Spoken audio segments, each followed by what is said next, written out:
One of the things I've realized is that there's so many chemicals in laundry detergent and the soaps out there. So I either make it myself, it's actually pretty easy, or I use my green fills. If you go to chantelrayway.com/soap, I'll give you my free recipe for laundry soap. Or if you just feel like buying one that's really clean and not filled with tons of chemicals, you can get it there, chantelrayway.com/soap. Hey guys, I'm on my way home from being on national TV talking about intermittent fasting, and I'm answering the question, does intermittent fasting help you lose weight? Maybe you guys have tried intermittent fasting and lost some weight, but now you might just be stuck in a rut where you're not losing as much as you want. Well, I've interviewed over 1,000 thin eaters, and I've learned that intermittent fasting is just one of the tools they use. But there's so many more. There's 9 other principles that they use to stay thin. To get out of your rut, click here to watch this free video. Hey guys, welcome to today's episode. And today we are with Dr. Caitlin. You'll have to pronounce your last name for me. Czezowski. Czezowski. Okay, perfect. And she has a website called The Dental Detox. And today our topic is going to be how heavy metal, silver fillings, and root canal can damage your health. So welcome today. Tell listeners a little bit about yourself. Oh, thank you. Well, I'm a functional medicine doctor, and I've been working in the functional world now for over 8 years, but it was 5 years ago where I started diving into the mouth, and I just couldn't believe how much our mouth and the dental procedures we've had done can not only hinder our results with everything that we're trying to do, whether it's weight loss or balance hormones or better sleep or more energy, but it can really cause long-term damage, whether it's heart attacks, whether it's autoimmune conditions, and even cancers. So I've just been in this rabbit hole for the last 4 years of researching how the mouth can truly affect the whole rest of the body. So it's been fun. So let's talk about how it can damage your thyroid, because I can personally speak on this. I just so you know, I had 2 root canals and I got them removed completely. I got them completely extracted, and I actually don't eat. They're in a place where I don't really need to get them done. You know what I'm saying? Like I don't need to get a replacement in that spot. And I also had all my silver fillings, all my mercury fillings completely taken out. And so my thyroid is now miraculously, doing 100 times better. So let's talk about the science about this. Like, I mean, I'm living proof that my thyroid, you can look at my thyroid numbers of what they were before I got this done and after. My numbers are absolutely amazing. So how is this possible for people who are like skeptics who are like, that doesn't make sense. How does that work?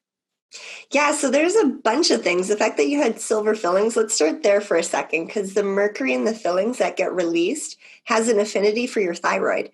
And so what happens is when mercury starts to build up and bind to your thyroid actually doesn't know whether or not it's making enough or too much thyroid hormone. So our thyroid can either go hyper or hypo depending on how our body's responding to I had hypo.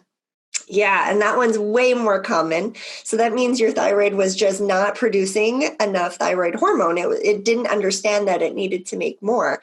And part of that is the silver, the mercury from those fillings can bind to those receptor sites, and it goes, oh, there's already something there. I don't need to make any more hormone. Well, that's not the case, because unfortunately, many women end up with hypothyroidism. Now, the flip side, the root canal component, root canals, I had a dentist explain it to me this way once. A root canal tooth is essentially a taxidermied body part. So we're trying to save a dead organ. And when we try and save a dead organ, some of the procedures used doesn't fix the problem. So more times than not, teeth die because of infections. And when the infection is still there, even in the root canal too. So root canals, they just pull out the blood supply, the nerve supply, and they fill it with this like putty kind of stuff so that it doesn't start to break down on the inside. The problem is there's no way that they're able to completely disinfect the tooth because all of our teeth have these little tubules that go from the outside, so our enamel, all the way in. And that's how we get nutrients from our saliva so that everything can live, like our tooth can continue to live. When we pull out the blood supply, all we're doing is we're removing the tooth's ability to fight infection. So the infection is still in those little tubules, but now we don't have a means of getting the antibodies or getting our white blood cells to the inside of that tooth. So it continues to be festering infections. I think I remember reading on your website, it's something about an analogy of kind of like a cat, where if you picture a cat and it's laying outside of a mouse hole and the cat wants to get into the mouse hole, but and it can't, like the cat can't get in the mouse to eat it because it's too big to fit inside the mouse hole.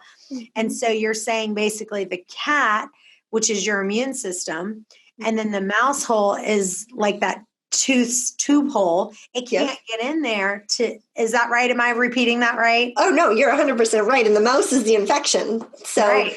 Absolutely. And ultimately what we end up having is a continual infection. So constant inflammation that just continues to break us down.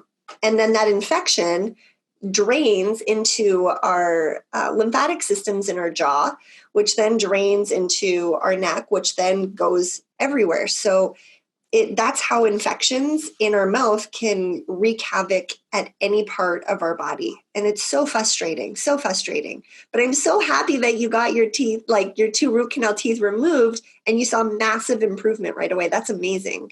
Yeah, like the only health issue that I still have a little bit of is psoriasis.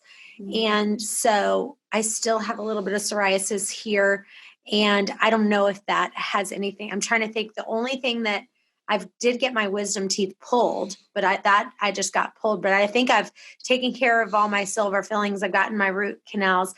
Explain what a cavitation is, because I don't know that I totally understand. I know that it's something about an infected bone in your jaw, but I don't understand cavitations as well as I do heavy metal, silver fillings, and root canals. Yeah, cavitations aren't something that are typically talked about regularly, but what ends up happening is when a tooth is removed, especially a wisdom tooth or any of our adult teeth, there's a ligament that goes around the tooth that holds it. It like anchors it into our jaw. And when we pull a tooth, especially wisdom teeth, because they're usually impacted, that just means they're not erupted, so we don't see them in our mouth. When we pull it, if that ligament is left in, your body doesn't actually know that there's no longer a tooth there. So what happens is it doesn't actually refill in with bone. And what it does refill in with is it refills in with like bacteria, because our mouth is full of bacteria. We have our own oral microbiome. And just like our gut biome, when we end up removing oxygen, so if a bacteria that's supposed to be in our mouth with free oxygen, because we talk and breathe and all those things, if it gets stuck in that site where the wisdom tooth was, it gets closed over. So the gums get closed over. Now this bacteria has to live in an environment that has no oxygen. So it has to go from aerobic to anaerobic. And it's just like botulism. Like that's probably the easiest way for people to understand it is they get botulism when it's in the presence of air, no problem. But when botulism gets stuck in canning, it starts to replicate and then it kills us if we eat it. The same thing happens in our jaw. Not saying that it kills us, but what happens is those bacteria morph and they start to replicate, and bacteria and parasites, like there's parasites and there's fungi and Lyme disease hides in there. It replicates and those make toxins. And so those toxins sit in that bone and it just literally causes it to necrot. So it breaks down further and further and further. And just like that root canal tooth, that infection has access to the lymphatic system in our jaw.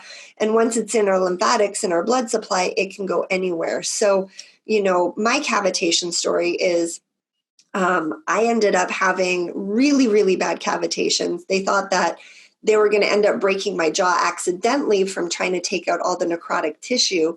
Thankfully, they didn't. But that infection was the main reason why I was having so many hormone imbalances. I just could not balance my hormones regardless of what I did, eating right, taking herbs, no matter what I did, it just wasn't happening. And as soon as I addressed that infection that was hiding in my bone, I had no symptoms. I don't want to say immediately like your symptoms, but things finally started balancing. So you did a great job of using the analogy of the cat and the mouse to explain, how infections, when we don't have proper blood supply to the area, when we don't have proper immune system function to the area, the infections just get worse. And that's unfortunately what happens with wisdom teeth removal. So let's just talk about someone. So someone like me who maybe because with silver fillings and with root, like those things are easy, right? So it's kind of like, okay, do I have a root canal? Let me remove that. Let me get rid of my silver fillings, right? Mm-hmm. With cavitation, what is the process for that? So if I wanted to go, what would I do? I would call you and I would say, okay, how do you know if I have a cavitation problem? What would you help me figure out? Yeah, so the big thing about cavitations is they're finding that 88% of all wisdom teeth result in a cavitation. So if you've had 4 wisdom teeth removed, the likelihood of having one cavitation is pretty high. The likelihood of having all 4 is even high. I had all 4. But the only way to really know is by getting a special x-ray. So the x-ray is a cone beam, and it's a 3D image of your jaw, of your face and jaw.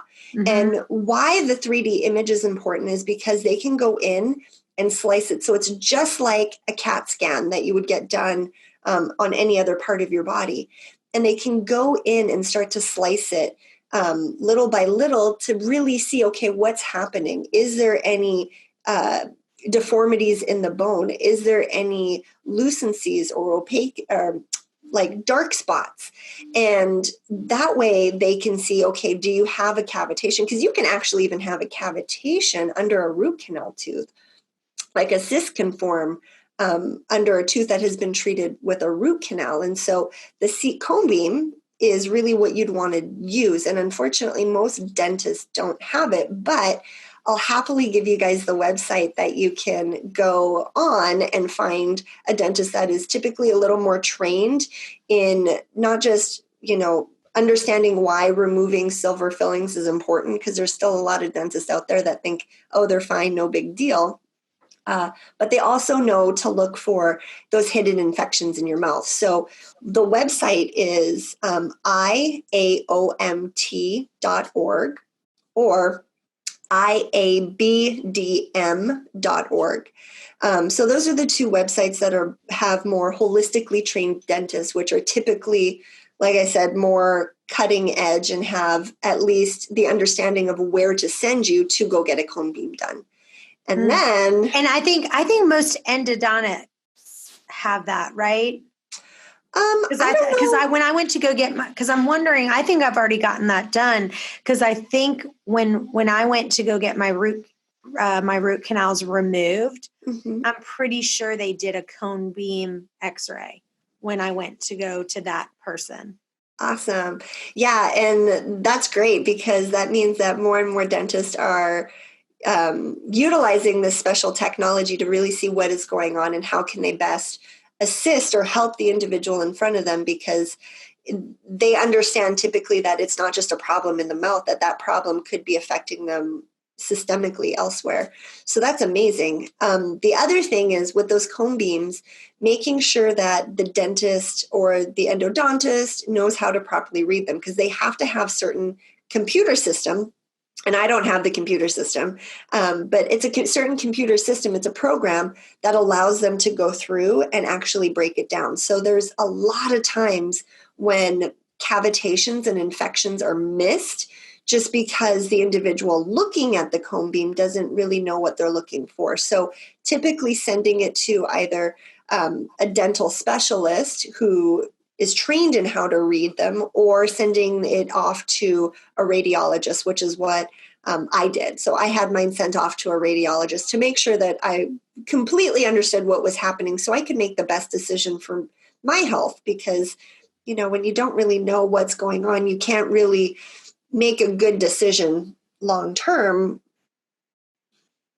Hey guys, one of the things that will take your weight loss to the next level is coaching. You can either work one-on-one with me or one of our certified private coaches.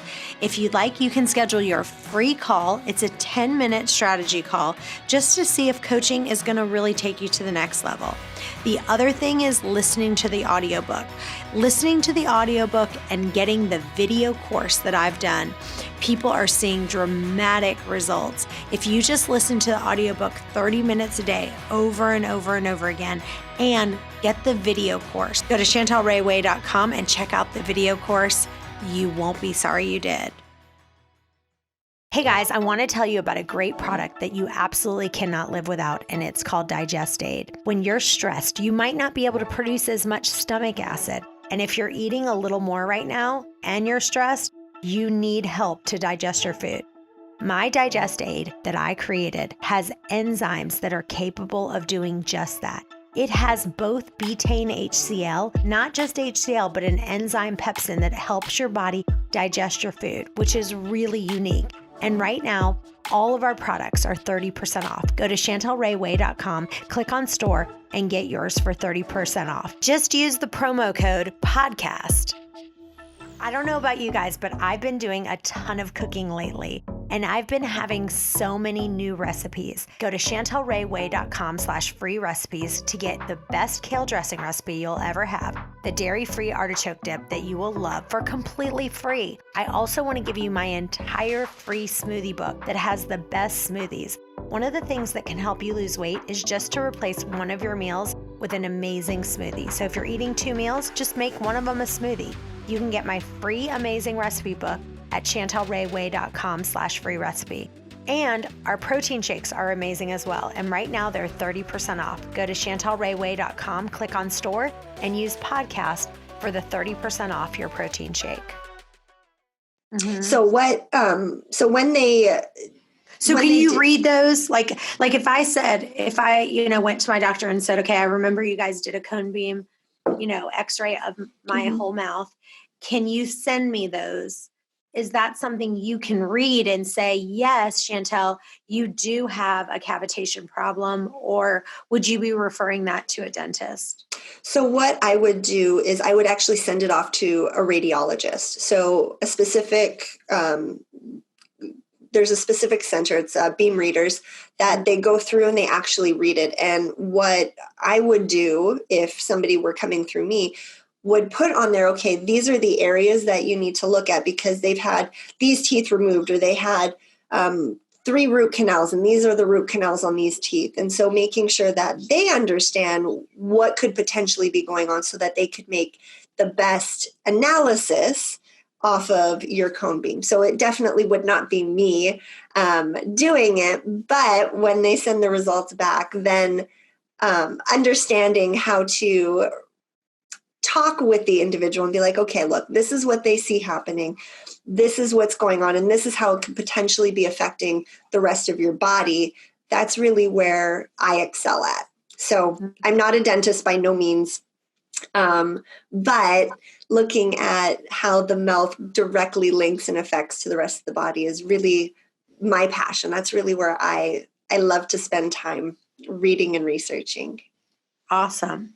So let's talk about your food for just a second and how people can help their health. Let's say they've done all these things, they've removed this stuff, and just talk about, how fasting can help in learning what foods to eat and what to kind of avoid can help them just feel better. Oh, 100%. And I know you are amazing at talking about intermittent fasting. So I'm super excited that we're going down this road. But food is massive. It is literally our fuel. And if we're fueling our body improperly, it would be like you putting, diesel in your gasoline car. It's eventually going to break down. It's not going to work. And the same thing happens with the food that we're using. So whenever we eat anything, especially sugar of any sort, that includes grains, that includes fruit even, what happens is that changes the pH of our mouth. So it makes our mouth more acidic for a period of time. And the more times that we eat throughout the day, the more we're making our mouth acidic, which then means the more we're breaking down our teeth, the more we're increasing inflammation in our mouth, the more we're creating an environment for parasites and pathogens to thrive. And what most people don't understand is the average American eats anywhere between 17 and 23 times a day. And they're like, what? No, I don't. I only eat 4 times. No, you don't. If you drink your tea throughout the day, every time you have a sip of your tea or every time you have a sip of your coffee, if it takes you 3 hours to drink your coffee, every time you drink it, you're literally causing your body to have to start to digest it, even if it's a handful of almonds or one of the little clementines. And so every time that we're causing our body to have to digest, absorb those nutrients, we're taking energy away from other functions, whether it's healing, whether it's balancing hormones, whether it's creating energy or clearer thinking. And so that's where making the right food choices is super important. So making sure that we're not constantly eating high sugary foods, whether it's the breads, the pastas, the cereals, even the gluten-free stuff. People are like, oh, I'm gluten-free. I'm like, well, that's not necessarily a health food either, but, we just got to be mindful of it. And then throwing in the intermittent fasting, because that's what really gives our mouth, our body a break from digesting. So I love that you talk about intermittent fasting so much, because I truly think that that's one of the key things that as a society we've lost over the years, because food is so accessible. It's just so easy to constantly put in our mouth. So what is it about intermittent fasting that you love so much? Well, what I love so much is that, one, it helped me lose over 30 pounds. And so that's a huge one for me. But again, like you said, I feel like all my health issues have been resolved except for my psoriasis. I still have not, my thyroid is doing great. My, just other health issues that I had is doing great. My only issue, I'm still having a little bit of problems with psoriasis. And I think there's a couple of foods. One of the things I don't like to give up is dairy. And so I don't have any gluten. I don't have, there's a lot of things I've taken out completely, but there's a few things that I just kind of like to sneak in there. And I think my body just doesn't respond well to it. So, and that's just kind of a little bit of a power struggle I have with, I'm like, oh, but I love that. I'm going to go ahead and have it. Yeah, that I do see dairy along with gluten and soy to be usually the heavy hitters for most people that cause a lot of problems. And one thing with dairy is it causes a lot of mucus. It causes a lot of stagnation. And so what ends up happening is lymphatics get stuck and they don't drain properly. And so that was actually a big issue for me with those cavitations. Even after getting them resolved, I didn't think to deal with my lymphatic system, and I ended up having a backup. And I ended up having like these white patchy spots on my chest that wouldn't go away. And everyone's like, oh, that's just yeast. I'm like, no, it's not yeast. No, that's not it. There's something else. So a lot of times if we can drain our lymph system, that can help with clearing, especially skin conditions. So that could be something you might want to try, and your listeners try, is dry brushing or, doing rebound kind of stuff, because the only way our lymphatics move is if we're moving. So if we're stationary all day, our lymph just backs up. Exactly. Yeah. And that's why I do try to, like, walking is so good. Exercising is so good. And getting in the infrared sauna is so good for me too. Infrared's amazing. Such a great healing tool. So let's talk about what does your daily routine look like? So for you, what kind of foods are you eating? Give us an example of what a typical day looks like for you. So a typical day for me is I wake up, I brush my teeth with a prebiotic toothpaste because I want to support the microbiome in my mouth. And then I typically don't eat on the days that I'm at work. So typically Tuesdays, Wednesdays, Thursdays, I typically don't eat for 24 hours. So I'm usually doing a 24-hour fast on those days just because I'm back to back to back to back with clients. Mm-hmm. It makes it easy. So easy. So easy because then I don't have to worry about, scheduling in a lunch and running late. And it's just easier that way. And then for dinner, I will have some type of protein, usually like it's grass-fed beef or free-range chicken or free-range eggs, wild-caught salmon, something along those lines, with a ton of green veggies. So people always laugh at me when they ask me what my favorite vegetable is, but it truly is kale. Like I love kale. So whether it's a kale salad or sauteed or thrown in like a stew kind of thing, but tons and tons of vegetables with lots of fat. So either coconut oil or avocado are usually my go-to fats for cooking. On occasion, I'll do butter, but not super regular. Were you going to say something? Yeah, I was just going to tell you that I have an amazing kale salad dressing recipe that is to die for, and everyone who's had it loves it. So I'll add that to today's show notes. Awesome. Yeah, no, that's really good. So now I'm thinking about a kale salad. And then the other days of the week, I won't go 24 hours. So I practice what we call diet variation. So I'm not always intermittent fasting, 20 hours, 24 hours. Sometimes I'm doing a feast day where I don't fast. I wake up in the morning and I have a good breakfast with like sweet potatoes, eggs, bacon, whatever. And then I'll have lunch and it's usually a salad with like a poached egg or something like that on top. And then I'll have my dinner, which is my proteins and that kind of stuff. I do eat fruit on those days, so I don't deprive myself of and only do low carb, and I don't do that. But the days really do depend. But the big thing, much like you, is I don't do any kind of gluten of any sort. I very, very rarely do grains, and that's usually if it's in something else when I'm at somebody's house.